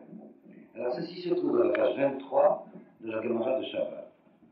Alors la Gemara pose la question, Maïm Mevarer, quelle est la bénédiction que nous devons dire avant d'allumer la Hanouka? Maïm Mevarer, elle répond, Mevarer, on doit bénir, dire comme bénédiction, Asherti Deshanou le Mitzvotar, qui nous a sanctifiés par ses commandements, Vetzivanou le Hadlik, Ner Shel Hanouka, et nous a donné la mitzvah d'illuminer la lumière de la Hanouka. Vous voyez pourquoi Israël est chargé de faire que la lumière soit allumée. Ve'echam Tzivanu, dit la Gemara. Et où est-ce qu'il nous l'a ordonné? Où lisons-nous dans la Torah que nous sommes ordonnés de cela? 2 réponses. Première réponse, du verset qui se trouve dans le chapitre 17 du Deutéronome, Lotatsur. C'est-à-dire, il y a institué dans le chapitre 17 du Deutéronome le principe suivant. C'est la loi telle que les juges de la génération doivent la donner que nous devons suivre. La loi est absolue en elle-même, mais elle doit être formulée par les responsables de la loi du temps pour lequel la loi doit être donnée. C'est-à-dire, en d'autres termes, si la génération des événements de Hanouka a jugé effectivement que déjà avait émergé dans l'histoire du 7e jour un événement de l'ordre du 8e, c'est la Torah elle-même qui avait prévu de leur donner l'habilitation de le décider. Bien. Mais deuxième réponse proposée, c'est un verset du chapitre 32 du Deutéronome cette fois. Le verset dit She'al abicha ve'yakitcha zekencha ve'yomulach. Le verset dit interroge ton père et il t'expliquera, interroge tes ancêtres et il te racontera. Un tout autre verset.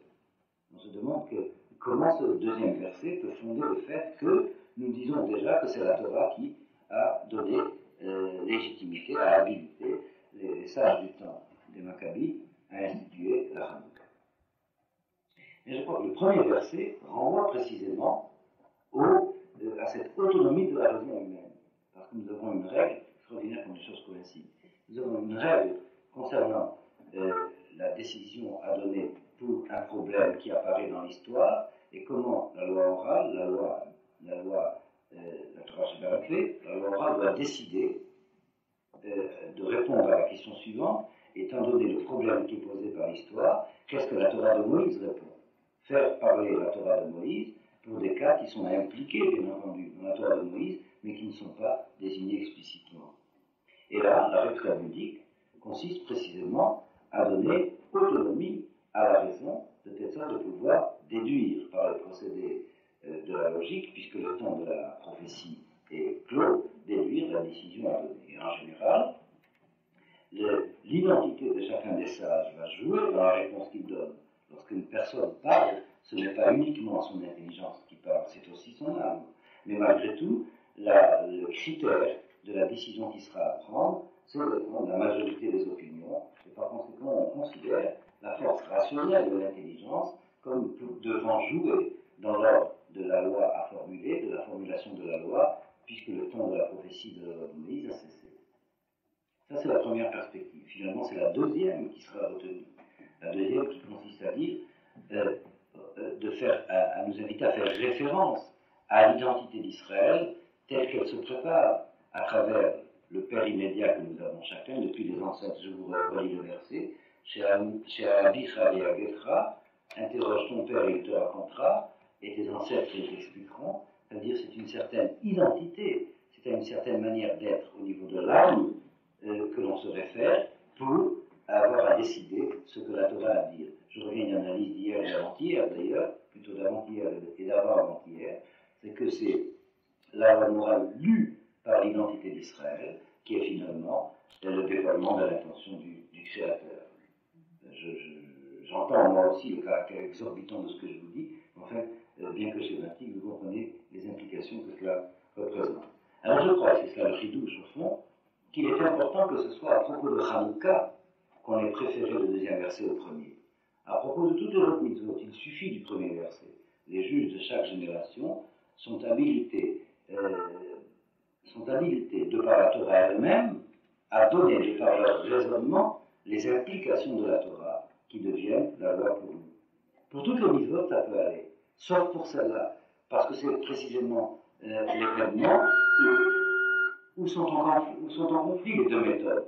Celle à la manière des Grecs, faire travailler la raison sur le contenu des valeurs, et celle à la manière d'Israël, faire parler l'identité profonde pour dire ce qu'est la valeur. Est-ce que vous avez bien compris le chidouche?